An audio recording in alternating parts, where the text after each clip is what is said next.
The damage Trump has done. Healthcare is at the forefront today for the Biden administration. This as lawmakers continue to push a COVID stimulus deal. Daryl Forge is live in Washington with the very latest. Good evening. There's still a lot of questions when it comes to the COVID-19 stimulus negotiations. Democrats say they're growing impatient, and they say they're willing to pass or even introduce the bill with or without the support of Republicans. Another day, another stroke of the pen. It's been a busy week. President Biden signing a round of executive actions, this time on health care. The actions, in part, reopen enrollment on the Affordable Care Act exchanges, allowing some uninsured Americans to access Obamacare policies, while also providing federal assistance to pay for health care. Of all times that we need to reinstate access to, affordability of, and extent of access to Medicaid is now, in the middle of this COVID crisis. As President Biden continues to use his executive powers, negotiations between the White House and Congress continue for Biden's $1.9 trillion COVID stimulus package. Got a lot to do, and the first thing I got to do is get this COVID package passed. President Biden wanting bipartisan support, but many Republicans say the bill is too big. We have a 50-50 Senate. We have a House that is very narrowly divided at this point. You know, that should really be a mandate for moving to the middle, but that's not what we have going on now with this large proposal. I'd support trimming it very narrowly, but it really cannot be delayed. We have a window of days, not weeks. To quickly pass COVID relief, Democrats may push the bill through the reconciliation process, but Democrats will have to be fully united. It's an option House Speaker Nancy Pelosi says she'll use if bipartisan talks continue to stall. I hope we don't need it, but if needed, we will have it. And there's also been some talk amongst lawmakers about possibly splitting the bill into two separate packages. The White House says they are not open to that idea. Live in Washington, I'm Daryl Forges.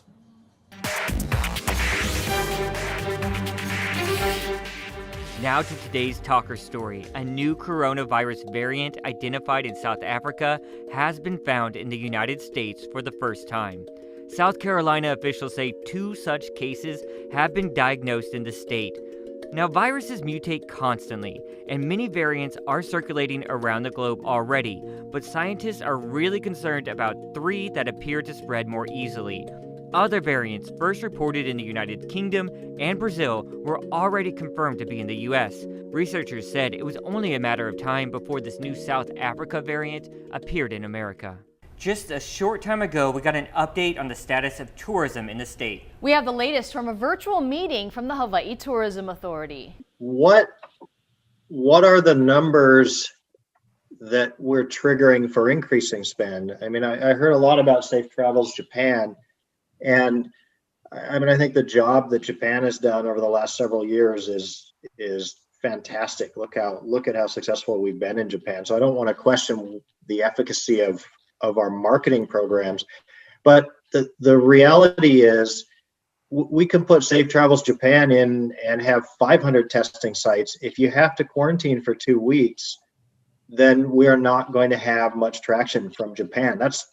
I don't see how that could be a debate. Hawaii state lawmakers are getting their vaccinations today, and our Casey Lund was at the Capitol this morning.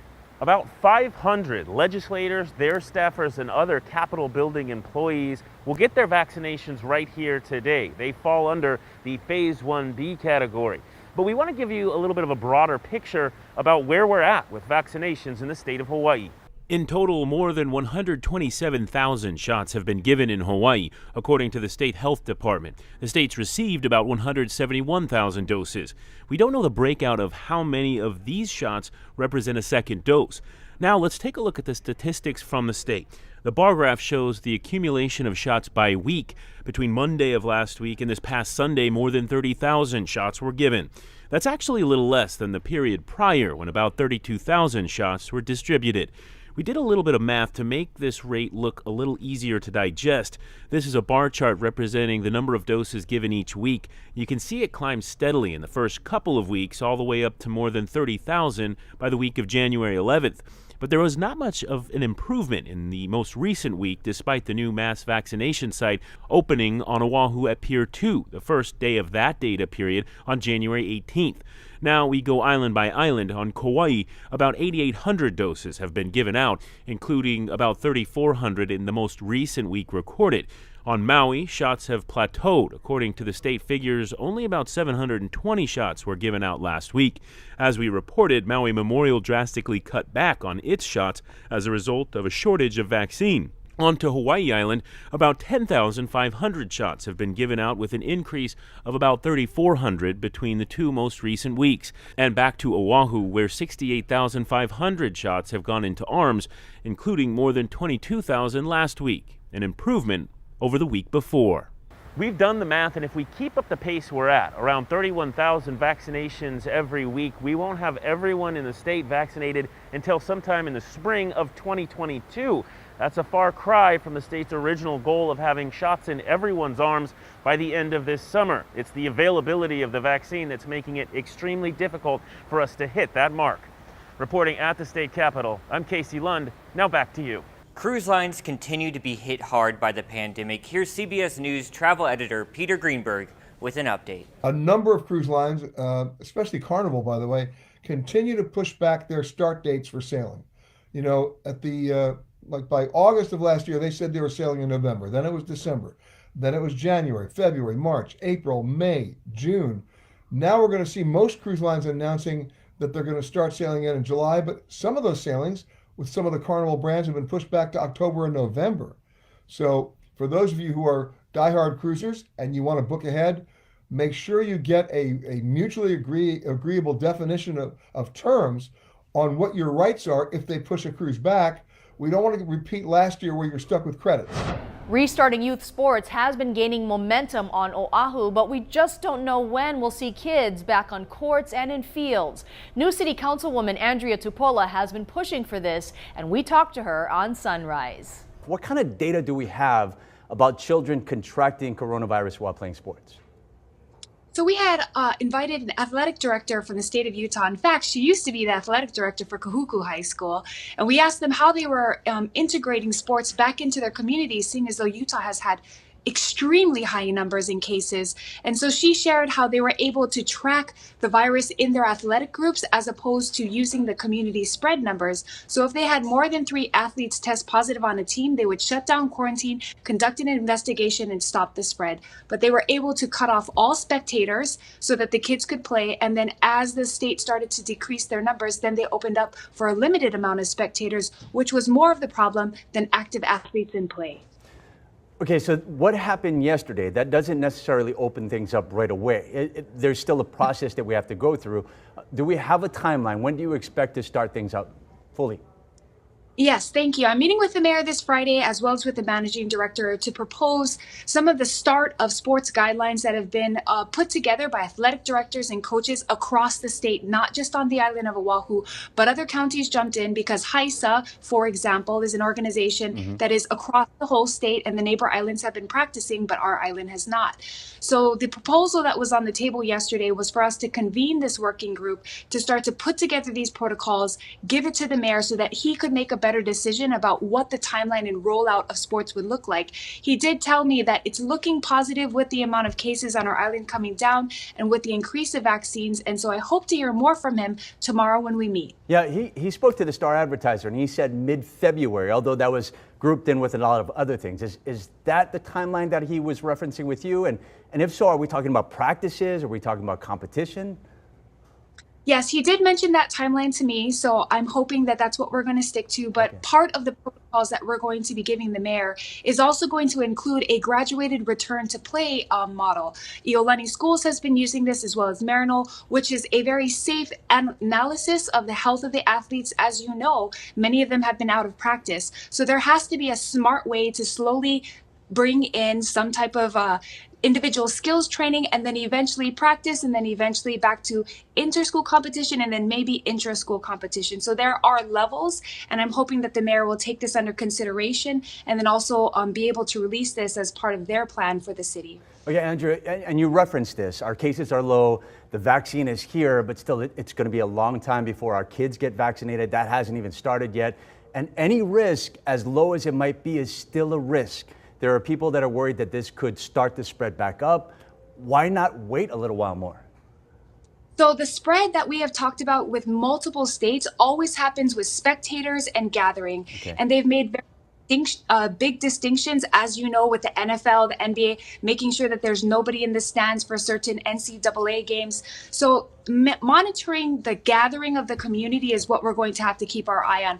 Many of the states said that they saw higher rates of coronavirus transmission inside classroom than with active athletes. The most important thing that we need to be aware of is that bringing back sports can also help to heighten the health of our children, keep their minds good, and also the mental health of our youth. As you know, we have a very high rate of teen suicide, and we want to make sure that we can keep those social levels up and keep our kids healthy.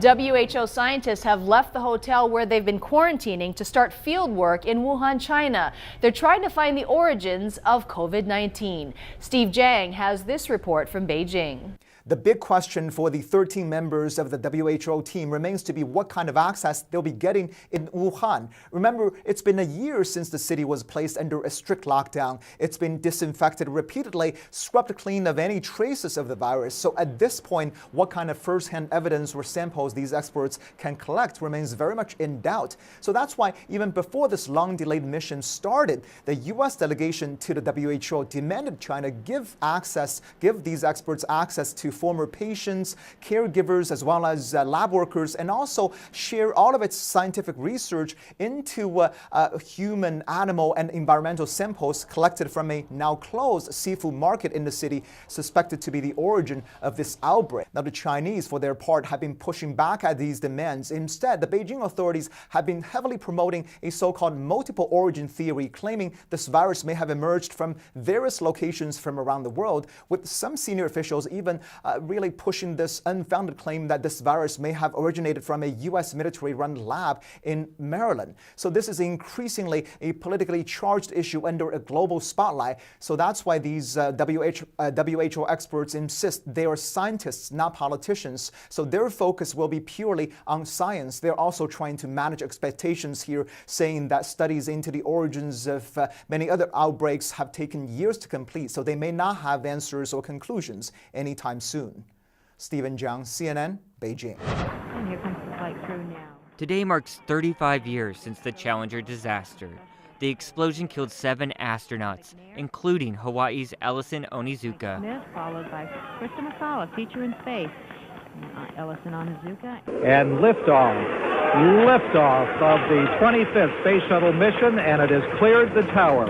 On January 28, 1986, the horrific scene was broadcast live on national television when 73 seconds after liftoff from the Kennedy Space Station, the rocket exploded.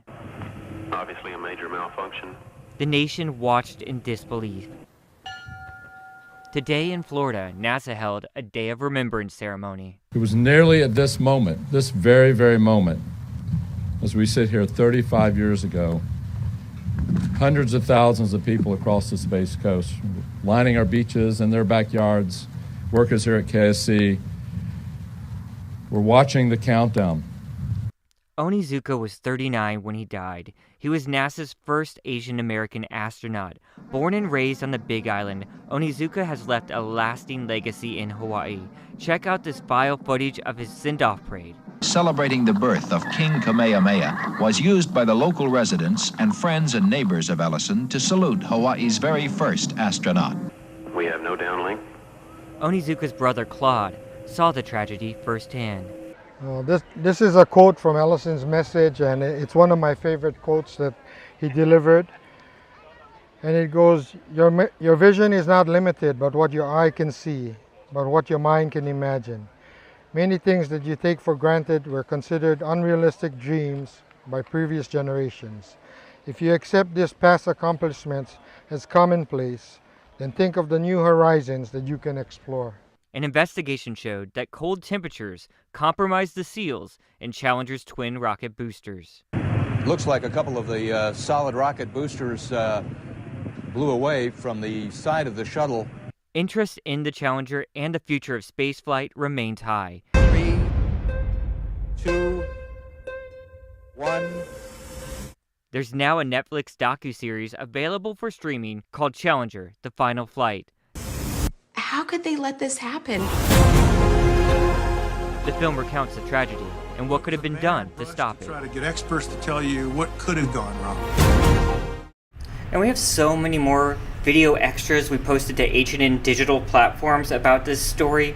Really hits your heartstrings. I watched that docu-series and it was really inspiring. All that hope that was there. And you said very early memories for you as well. Yeah, I was in elementary school, and I believe this is the first news event that I'm aware of. And I remember our teacher pulled us aside to tell us about the tragedy, and we were all so shocked, even as young children. So it really seared into the memories of so many people here. And it really hit close to home here with Ellison being from the Big Island. We're going to switch gears here just a little bit. We just got those coronavirus numbers in from the state. There's 100 new cases and 2 new deaths being reported. We've typed up all that information also on our H&N digital platforms. We've also posted a story just into our newsroom regarding those National Guard troops that were stationed in D.C. Some of them have in fact been tested positive. So read about that on our H&N digital platforms. Let's turn it over to Guy Hockey now with a check of your weather.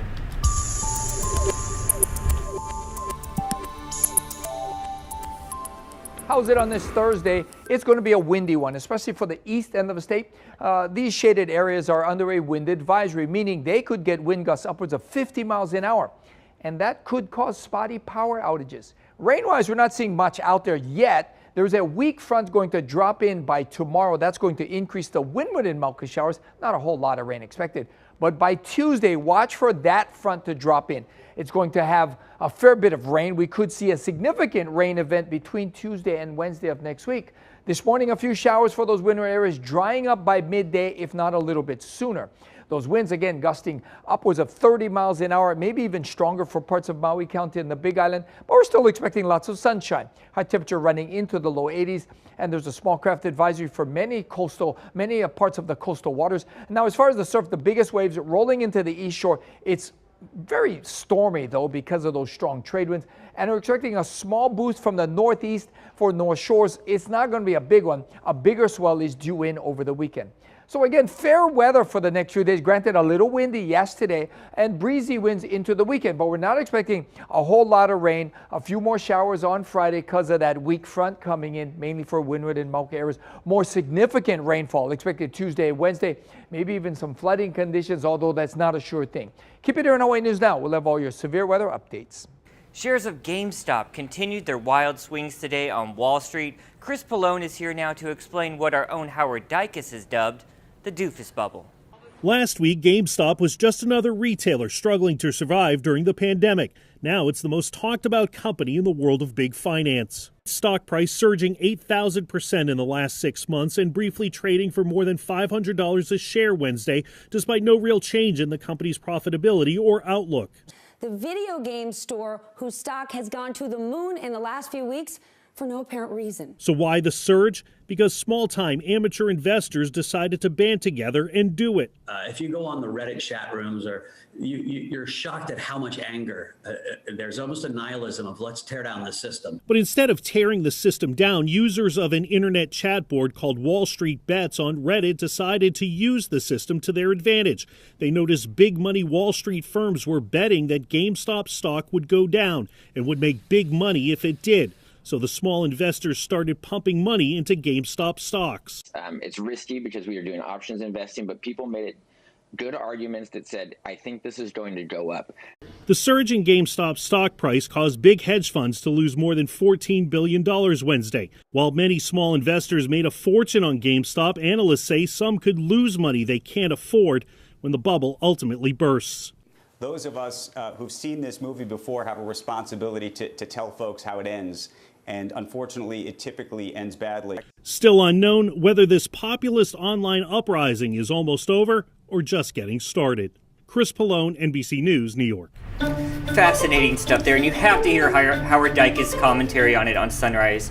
He's pretty hilarious. Let's get to some other news from the internet. You know, Kristen Stewart is giving us a sneak peek, as a role as Lady Diana, Oh my Princess goodness. Diana. That looks pretty good. Yeah. That's incredible. Work has started on Spencer, an upcoming film about the princess and Prince Charles. It really depicts a moment in December of 1991, a specific weekend when she sort of decided the marriage was over. Filming would take place in the UK and Germany. 2022 will mark the 25th anniversary of Diana's passing. That's incredible, right? I'm obsessed with Yeah, the crown and all of that. I know this is now viewers are so sick of me talking about the crown, but I'm not. yeah, cool. What did you find, Maya? Well, a pioneering woman is entering the coffee business. Author and Food Network host Ree Drummond has teamed up with Zavita Coffee Roasters to launch a new coffee line. The new partnership features both ground beans and single-serve cups. There are non-flavored blends as well as blends inspired by Drummond's recipes like cinnamon rolls, toffee cream, brulee, fudge brownie, and pecan pie. The single-serve pods are available online at Walmart, Amazon, and Zavita. The ground coffee beans go on sale in late spring. Interesting flavors. I just tried some of her frozen foods, actually, for a little snack. She had like toasted raviolis, and I'm gonna vote delicious. They I'm were getting really hungry good. now. Yeah. And you got something to make us more hungry, right? Yes, we've all heard of Spam, Oh, right? yeah. Well, many of you probably didn't know that the canned meat product is so popular that it has its own museum. Reporter John Lauritsen takes us to one of the most unique tourist spots in Minnesota. Spam fans who come into this museum just yearn to tell us their story. We have those visitors who this is their destination. And so having a Spam museum is just it's quite unique. But it takes about 2 seconds to realize this is no ordinary food. During a normal year, 115,000 people visit the Spam Museum, even if they don't know what Spam stands for. And you have to answer that how many times a day? We probably answer that 40 to 50 times a day. The SP from spiced and the AM from ham, and they were put together for Spam. The name emerged during a 1936 New Year's Eve party inventor J. Hormel threw for his canned ham creation. A few years later, it was that creation that fueled our troops during World War II. It's a 50-pound crate, and he would have to pull it 100 million times to equal the amount of Spam. Well, there's 3 right there. During World War II. Spam's worldwide popularity continued to grow even after the war. To this day, it's a staple in Hawaii. Each year, a large group from the Aloha State heads to Vegas for blackjack, but they fly here first for Spam. Well, instead of coming directly to Las Vegas, they'll fly to Minneapolis, drive down, visit the Spam Museum, and then drive to Las Vegas from there. And today is a great day for celebration. A few years ago, a couple from England said, "I do," during their visit. This couple were a unique family. Mark Benson and Ann Mosley traveled 4,000 miles for a Spamtastic wedding. Fitting because before they arrived, Mark legally changed his name. Mark and Ann, I love Spam Benson. The Queen herself signed off on it. He's dedicated. He is a dedicated Spam fan. I often wonder why they pay me to do it. Michelle Lilly is a Spam ambassador at the museum, greeting guests from around the world. During her first day on the job, she had the same reaction many of her visitors have. And when I walk through the front door, all I can think is, whoa, who knew Spam was this big of a deal? Now she knows. It's funny what a little pork with ham, sugar, water, salt, potato starch, and sodium nitrate can do for the soul. We want people in the middle of, either be it LA or Brooklyn, no matter where it is, to know that there is a Spam museum here in Austin, Minnesota. We all knew Spam was such a big deal. That's who knew. You guys, that's going to do it for This Is Now. We'll be back tomorrow on